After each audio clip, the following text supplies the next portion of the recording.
Psych2Goers, welcome back.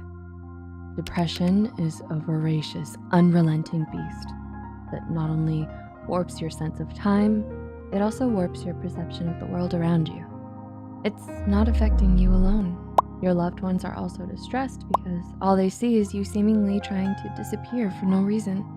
But how are you supposed to keep your loved ones around when it's not a one-time thing but a prolonged issue or episode? Then again, it can be hard to tell if you're being selfish and you don't want to admit it, or if you really are depressed. So let us help you with recognizing signs that, hey, it's depression. You're not just being self-centered.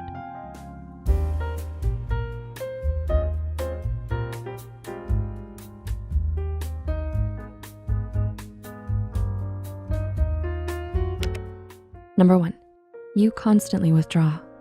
The withdrawal is both physical and emotional. Those who haven't experienced depression have a hard time getting it, and you may feel like they're not even trying to understand. Even though you might have had the tendency to withdraw before, this withdrawal is different. The absorption into your own thoughts is so intense it feels impossible to be around anyone. Number 2, you feel down despite everything else. This isn't a one-time kick the can moment. This is where you can't feel happy because it feels like an impossibility. Your mind takes the most negative perceptions and grinds them into your face. Seeing your loved ones happy only makes you feel like there's something wrong with you, and you don't matter, since life goes on for them despite your absence. That's what you see for yourself. What they see is that they're putting in all this effort, but you're not responding in a way they expect you to, and they may feel like you're just being ungrateful and selfish. Some may even feel anger or guilt because they think you're doing something wrong. But know and remember that this isn't the case. You might even be able to help the situation by verbally acknowledging their help. This could help them understand that their efforts aren't unnoticed and it's not their fault that you're not responding. Number 3, you overly joke or talk about suicide. Thoughts of ending it might have been a passing thought before, but now the thoughts are more intense, tangible, and frequent. Some people may think that suicide is selfish, but thinking about committing suicide is not abnormal during depression. There isn't a for sure sign of going through with it. Becoming preoccupied with these thoughts, called suicidal ideation, is a red flag though. Please remember that you matter and that help is out there and readily available. We've included a list of suicide hotlines at the end of this video. Sometimes we have to pick an uncomfortable. Picking up the phone and calling one of those numbers might be kind of awkward, but not wanting to live is so much worse. Number 4, you don't remember the before. Those around you might have the idea that you're simply taking for granted the good things that have happened to you so far. What they probably don't know is that depression, that monster, dims and blurs your memory of all the good things, making you think and feel that the good things weren't that good and wouldn't be enough to save you now. This symptom is one of the signs that depression has significantly taken over your life. Number 5, you don't care. Nothing matters. For something or someone to be important or to have meaning, you have to feel.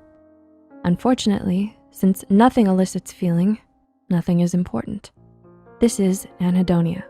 The reality is you feel and think everything is meaningless, and nothing triggers the happy feeling. Nothing, not your favorite food, not the refreshed feeling after a shower, not even your favorite hobby. Nothing. And unfortunately, others can only see what's on the outside, and this can be interpreted as lazy, selfish, or self-entitled, as in, oh, nothing is good enough for them. But please remember, that's not true at all, and you deserve to be heard. Number 6, you consider your feelings more than others. It's normal to initially think of yourself first, even for a millisecond before others. That's just survival. But during a depressive episode though, it's like you're in a constant state of being wounded and hurt, even if it's your own mental health doing it to you. Things are pretty raw in there. So if you feel triggered by stressful situations such as having a dispute with your loved ones, it can be more hurtful than normal. Your sensitivity meter really tunes in and you become acutely protective with your feelings. This is because your limit to receiving pain has been reached and you're just trying to prevent a breach. As a result, you unconsciously push others away. even when you don't mean to? Did you relate to these signs? Or has this made you think of someone close to you and given you a different perspective on their behavior? Please comment below. If you found yourself relating with the signs mentioned above, or if you think anyone in your life is going through something similar, know that this isn't about selfishness. It's from the depression. The fact that depression happens is out of your control. But what you can control is recognizing when it's happening and loving yourself enough to take steps in the right direction. Your feelings are just as valid as anyone else, and you are loved nonetheless. We hope you found something helpful in this video, and we'll see you next time.